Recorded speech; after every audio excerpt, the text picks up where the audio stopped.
So, the official translations are out for My Hero Academia Manga Chapter 370, and in this video, we're just going to be talking a little bit more about the racism in My Hero Academia and what it means for the story moving forward, and what it means for the characters in this chapter and in the story moving forward. Hey guys, how's it going? It is your boy, Manga Andrew, and I'm here to do my discussion for My Hero Academia Manga Chapter 370. And pretty much like I said, we're just going to be going over this chapter a little bit more detail when it comes to the implications and the racism and discrimination that we are seeing in this chapter, and kind of related to what we've learned throughout the entire story when it comes to racism and discrimination among characters in the story, as well as talk about some differences between the official and unofficial translations, but for that case, there wasn't that many. Like, there were a lot of smaller differences when it comes to the translations of speeches, when it comes to the leader or the former participant or a former lieutenant of the Paranormal Liberation Army. And a lot of the things that he said is more clearer in the official translation than in the unofficial translation. And the same can be said about SHOJI as well, but overall, these differences are not that major from one another.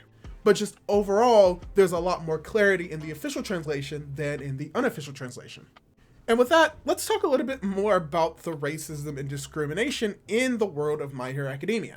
And when it comes to the discrimination in My Hero Academia, this is not something that just comes out of nowhere, as many people may want you to believe. Because when it comes to the topics of discrimination and racism, these are things that have been tackled and have been seen very early on in the story. From within the first 50 or so chapters, and around chapter 59, if I believe, that was probably the first moment where we did get a hint of racism and discrimination in the world of My Hero Academia, as well as some prejudices when it comes to quirkless individuals.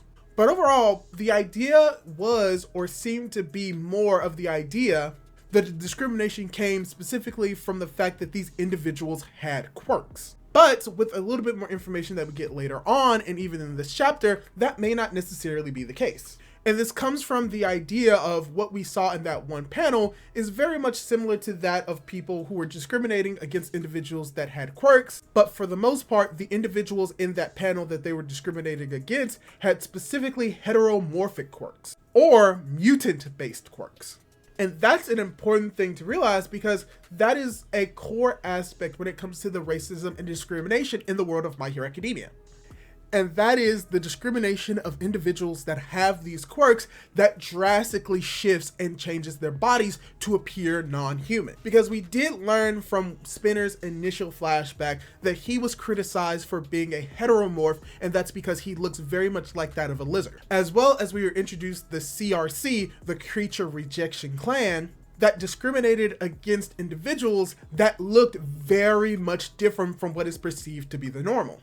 And that even though this was something that was still present, there is also more implications that what the mutants are feeling now are what the mutants were feeling like during the age of where quirks were coming into vogue. And this is seen through the flashback or the vestige world between One for All and All for One in the vestige world, and how All for One took away the quirk of an individual that most likely had a heteromorphic or a mutant-based quirk, and how he didn't want to have that quirk because his parents rejected him for how he looked. Which ties into what we got in this chapter with how one of these individuals, the leader of this entire regiment for the Paranormal Liberation Army, says that people with their types of quirks wish that they didn't have them. And we literally see that with the All for One taking away that quirk of the person who was very happy to not have that quirk anymore. So it shows that the racism and discrimination was always a part of the world of My Hero Academia, but it also tells us that it was not something that was apparent. And that is mainly due to the fact that when it comes to this type of racism and discrimination, it was mainly in the more rural or not urban areas. As once again, Spinner brings up that he is from a hometown in a rural area where he was constantly discriminated against, and we got a little bit more detail of that in this chapter. But tying that into SHOJI and the fact that in My Hero Academia Ultra Analysis, we had a snippet of information that pretty much said that SHOJI also came from a more rural or not urban area before he attended UA, and that there was a lot of prejudice in his town. Which is why in this chapter, we got a lot of parallels and similarities between SHOJI and Spinner, as they were both in a way called monsters and that they will never be accepted, as they both stare out into the sea to show that parallelism. So, Future Andrew here. Some new information came up about this chapter when it comes to Spinner's flashback, and that potentially it's actually not Spinner's flashback, and that this is actually SHOJI's flashback. And I say this because there are some things about this chapter that actually connects the beginning of the chapter towards the end with SHOJI, and that's mainly the words that are used in this chapter. Because I was under the impression that both SHOJI and Spinner were both called monsters in their hometown village, or their hometown prefecture, because of the parallels that I thought the chapter was showing with these two. But in actuality, it is a misdirection, because we assume that they were both looking out at the water as they were being discriminated against because of how this individual kind of looks like Spinner. But in actuality, towards the end of this chapter, it is most likely revealed that that individual is actually SHOJI, who also has white hair or hair similar to Spinner, but we see that more in a spiked up motion as a misdirection. So in actuality, we did get SHOJI's flashback in this chapter, and we're probably going to get it expanded upon even more within the next chapter. So this doesn't really contradict anything that I really say or what I'm going to be saying in this video, but just something that I really wanted to bring up and something that I didn't notice until I gathered a little bit more information about it. All right, back to the video. So yeah, this is something that has been apparent in the story, but because we've been focusing on the characters in the city and not the rural areas, we were never able to actually see this racism and discrimination in full view until we got to My Villain Academia, where it explicitly takes place in a more rural area and not in a big, huge city. And what the story is trying to say about the racism in My Hero Academia, as well as when it comes to these heteromorphs or these mutant-based quirk users, is that when that veil between the urban and suburban and rural areas collapsed, that's where it became very much more apparent that racism and discrimination did not disappear and still very much exists. And that when it came to Villain Hunt, the first arc after the war, that's where we fully got a lot more of this racism and discrimination from the weasel or the fox-like individual that had the heteromorphic quirk. And from there, we just got to see more and more of it because of that boundary disappearing. So the idea that this comes out of nowhere is definitely not the case. The difference is it's not prominent in the story, and that was kind of the point and most likely the intent that Horikoshi had with this specific subpoint. And I think the idea is that many people wanted this to be a bigger part of the story, but what Horikoshi is doing is making it a little bit more subtle in that context. And that when it comes to this point in comparison to others, such as like the abuse that Dabi faced, the rejection that Shigaraki faced, that the discrimination and racism in the world of My Hero Academia, specifically in Japan, has been making progress to being better, but it's still not great. And that this is something that needs to change. But something else that Horikoshi is also doing is showing that just because these individuals have been persecuted and they have a just reason to revolt, that they are just as much in the wrong as the individuals that they are fighting against. And as I said in the review, there are many instances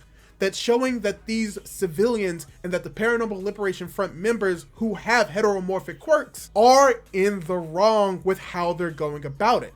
Like I said, they literally decapitated the heads of the individuals of the CRC. You know, the people that would have wanted to kill heteromorphs as well, which shows that they are still not in the right at all. Second of all, they make a comparison to their plight to a black man in the world of My Hero Academia via Rocklock.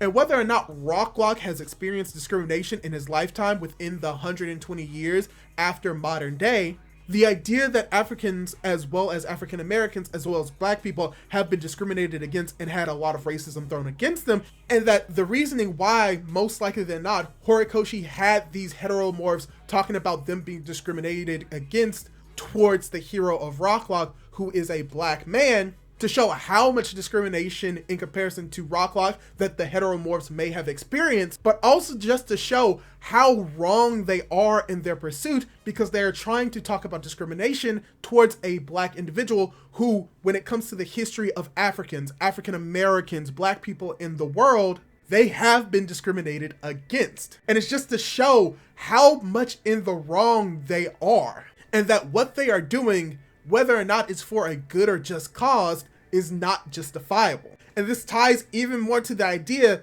that they are also turning against other heteromorphs, such as Koda and Shoji, just because they disagree with them, while also using their allies as meat shields. So what Horikoshi is saying that yes, even though they do have a just cause, they are going about it the wrong, if not the worst way possible. And that doing so does not make them any better than the people that they are persecuting, but it pretty much makes them the same. And the final emphasis of this is that even though they have this plan to want to reform, and this ties more into the idea that even though they have like a reasoning to do so, that they are putting the lives of the innocent in danger, which would include children, elderly people, as well as people who just do not hate heteromorphs. They're just killing people and acting out of impulse without a plan, and this is what Shoji disagrees with. And what's interesting about this is that Shoji doesn't necessarily disagree with why they are doing it, but he's disagreeing with how they are doing it. Because there is no justifiable reason to attack a hospital which would have most likely heteromorphic people or mutant people in that facility, as well as just normal innocent people who have done nothing wrong. So I think that what we're going to be getting from this racism plot is that the world needs to change, but both sides have to accept this change and go about it the right way.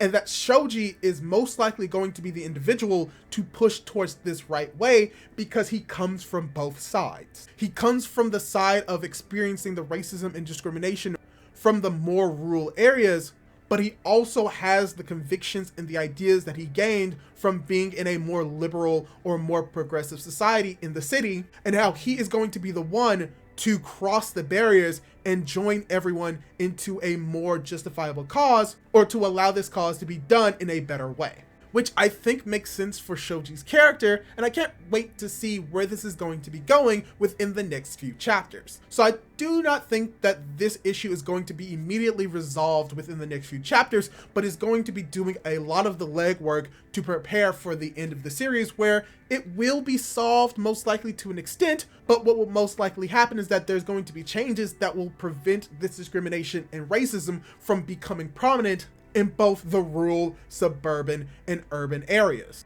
But yeah, I just really wanted to talk a little bit more about the racism in My Hero Academia and how, in reality, it's done pretty well, if not decently, and that's something that you really can't say about a whole lot of stories when it comes to tackling the ideals of racism. Oh yeah, I forgot to talk about the symbolisms between this and the X-Men. Yeah, there's symbolisms between mutants and the X-Men. I mean, the mutants, it's right there. Did you not notice the shirt? Yeah, did you not notice the shirt? Yeah, that's very obvious. Come on.